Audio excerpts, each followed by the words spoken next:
Hello, there we go. I am live. Good morning. How are you doing?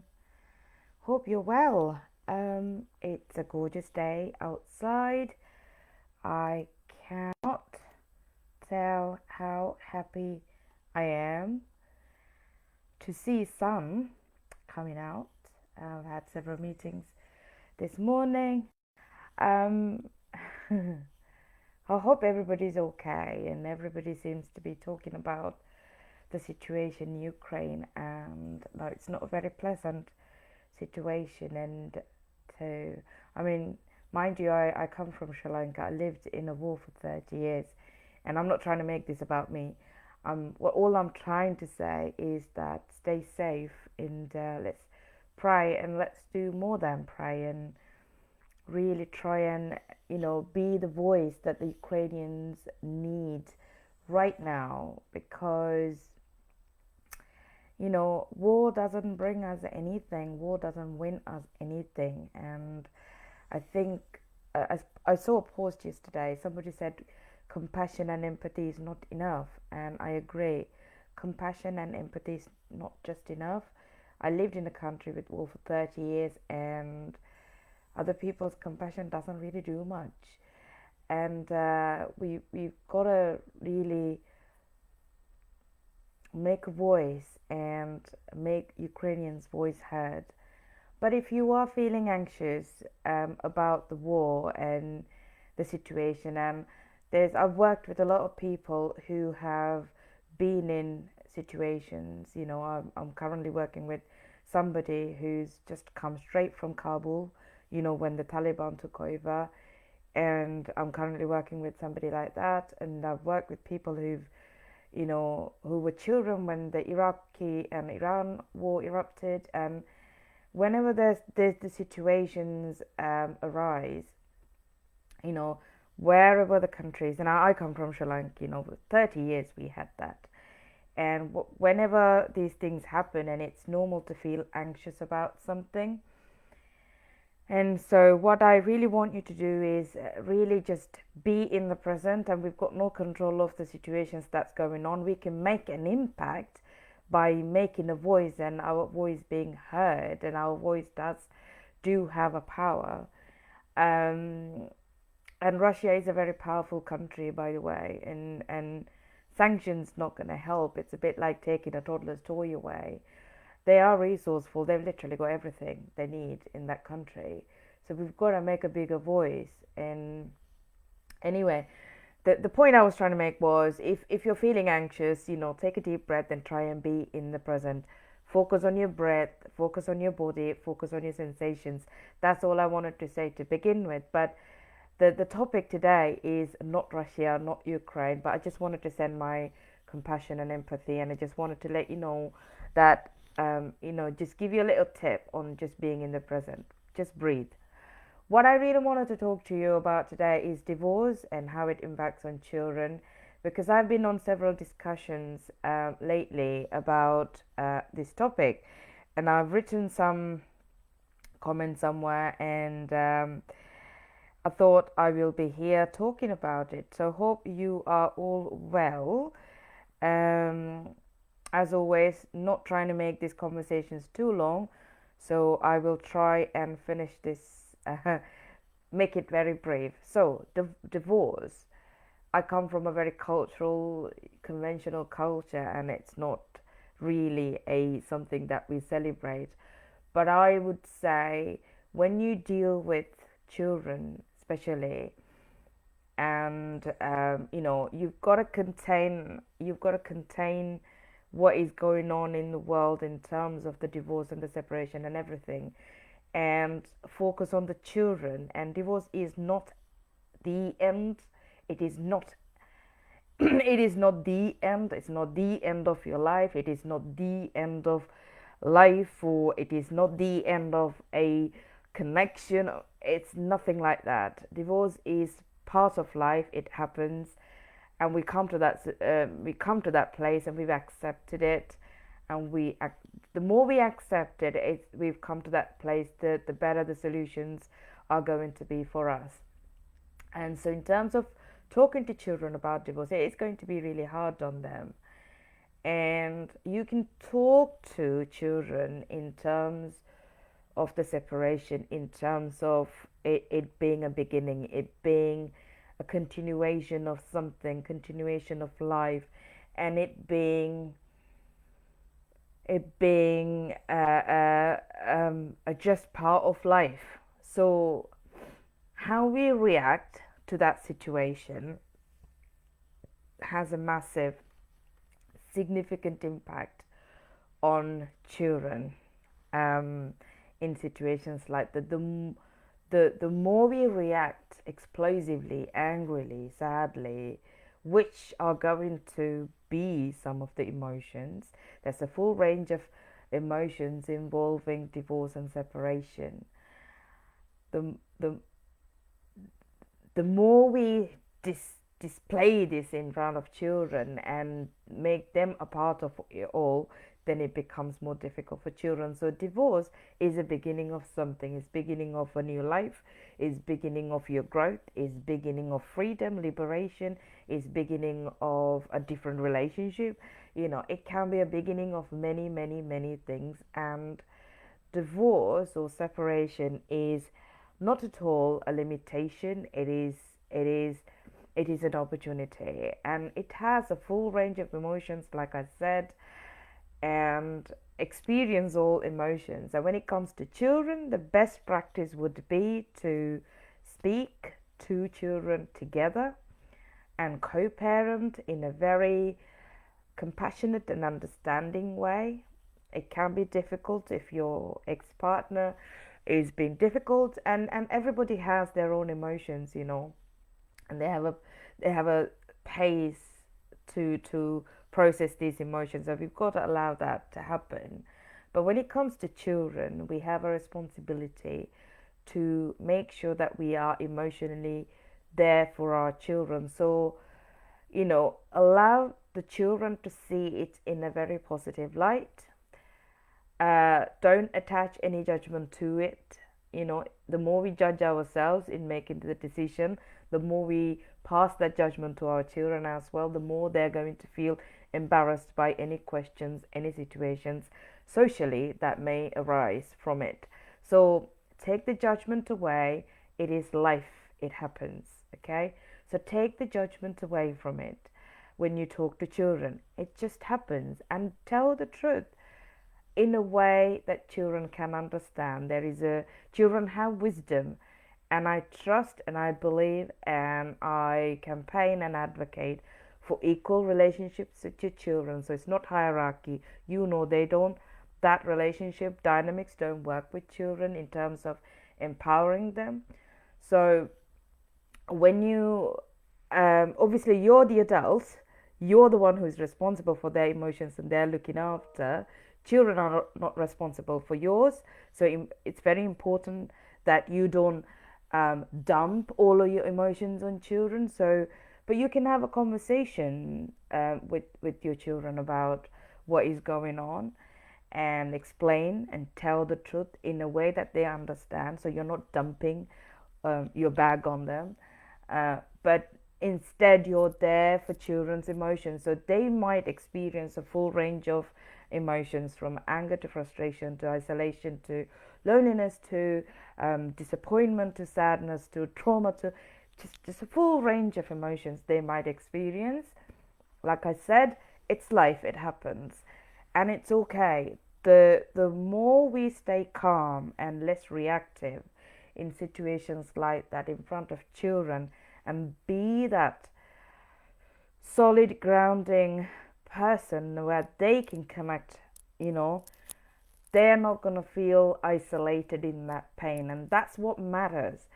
Why children are traumatized, it's not because of what is actually happening in their life, it's because they don't have anyone that they can relate to or they can express that to. They're alone in that pain and in that trauma. That's why children get traumatized, according to Geber Mate. And that's the point that we can help them deal with. Life happens. Life happens, in separation happens, and we grow out as people, you know, we change as people. We're meant to change. We're not meant to remain the same. The 20 years ago you're somebody else, and now you've evolved into a different person through knowledge, through wisdom, through experience, through life incidents. It just happens. And sometimes, and you know, you've become more aware of who you are, maybe whatever the reason why you decide to divorce. And all I'm saying is how you process that with children. So be open about it, tell the truth, be there for their trauma and the pain and the whole range of emotions, you know, and co-parent as maturely and understanding as you possibly can. You know, there might be limitations to it, and you've got to face as they arise, and you've got to keep assessing it. And second, the other thing is, it's also important that you allow the whole range of emotions to to happen within you as well. If you just keep going, doing, and suppressing what we feel in those situations, mind you, separation doesn't happen overnight. It's not like you get married and next day you're like, I'm done, I'm gonna go away. It's not for me. It doesn't happen. It might have happened in celebrity world, but it doesn't happen in the normal world. So there's a range of incidents, things that's been happening over time for that to for that point to for why you have come to that point. You will go through a phase where you are dealing with all of that, incidents, emotions, disappointment, sadness, you know, all of that, you know. um, One thing I can tell you is, so you need to obviously go through all of those emotions as well. And it's very important that we seek help, and we're really scared of situations like that because the fear of judgment, is one thing that people that keep people in unhealthy relationships for as long as they stay. Fear of judgment, fear of life, fear of the unknown, you know. And it's important that you get help to deal with that. And sometimes we can't do that on our own. And it's all right to seek professional help. And it could be a coach, it could be a therapist, you know, it could be anyone.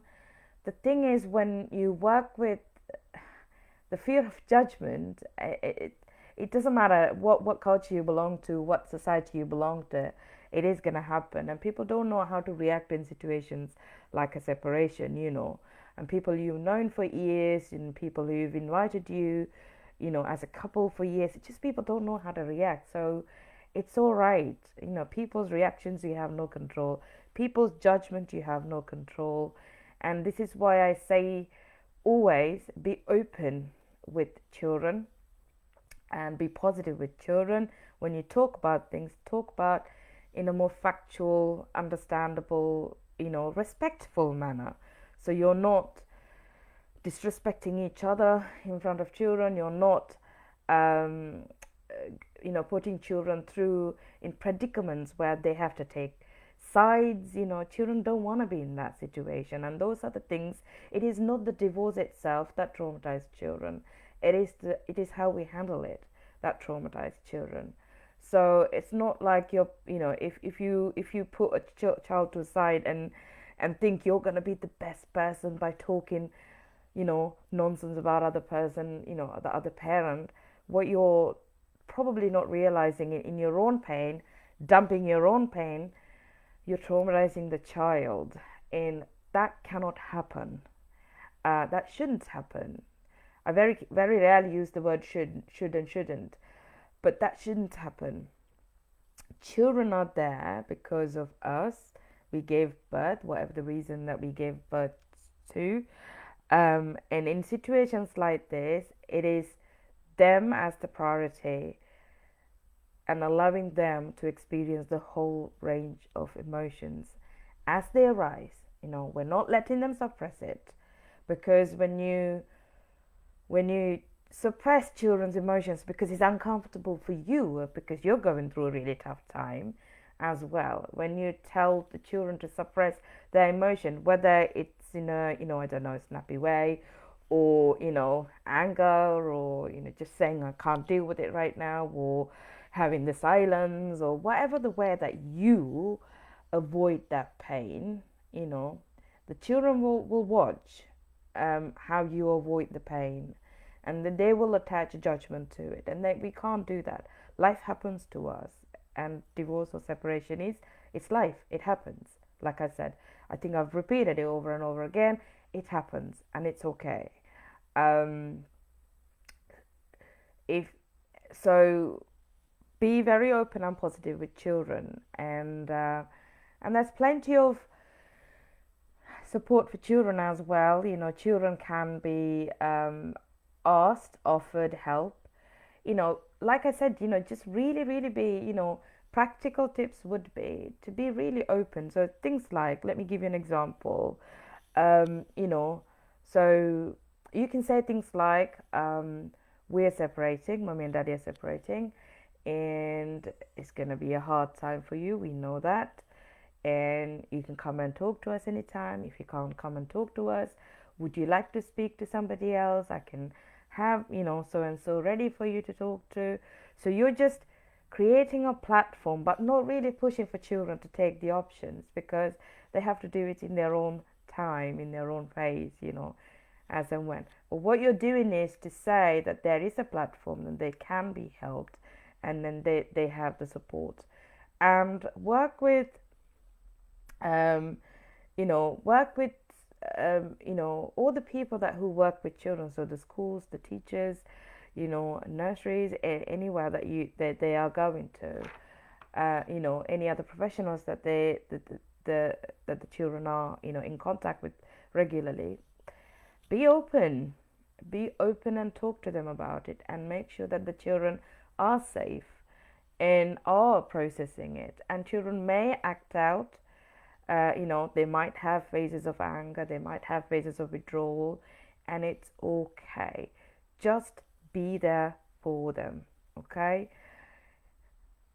Um, there's lots and lots of myths, and myths, and also maybe some of them practically factually true, because in the past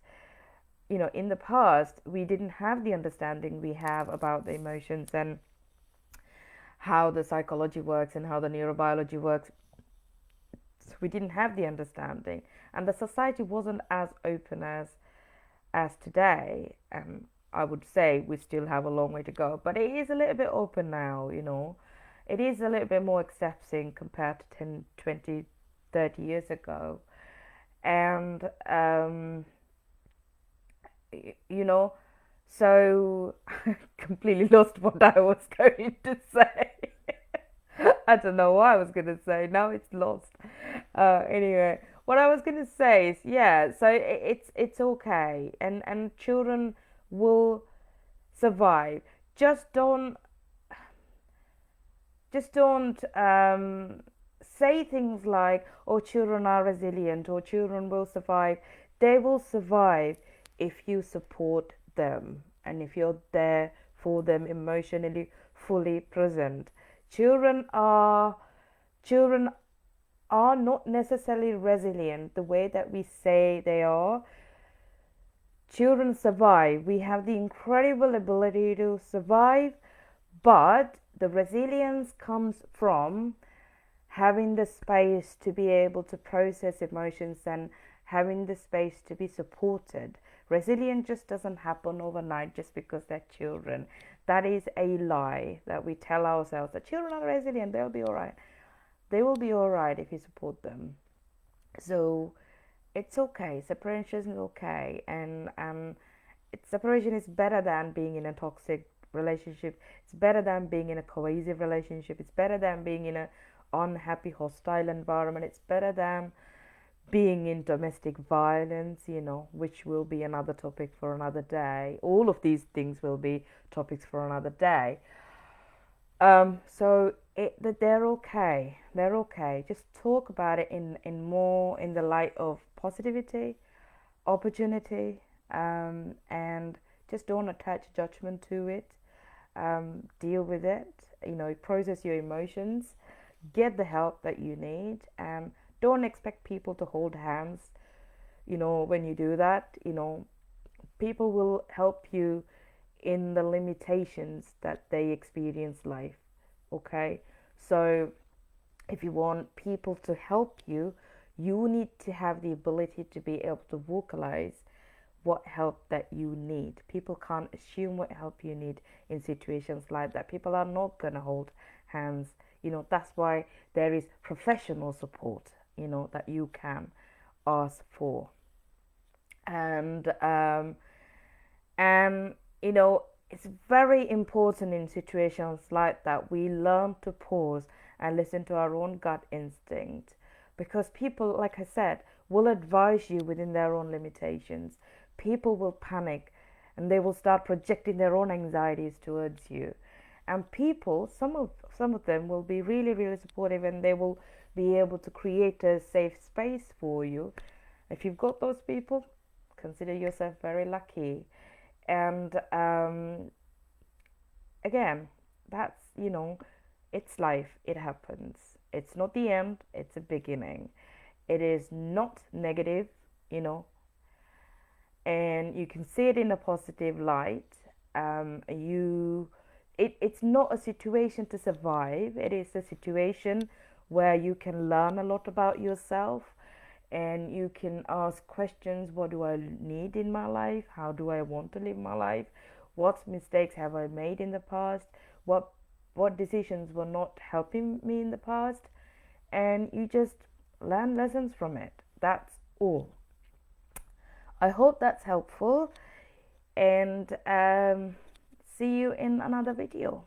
Take care, guys. If you've got any questions, do ask me. You can message me, and you can drop me a comment. I can't see any of your comments right now. You can. Somebody has commented no, and yeah, I can't see anything. I cannot see anything. So if you've got any questions, guys, do reach out to me. Okay. Speak to you later. Bye bye.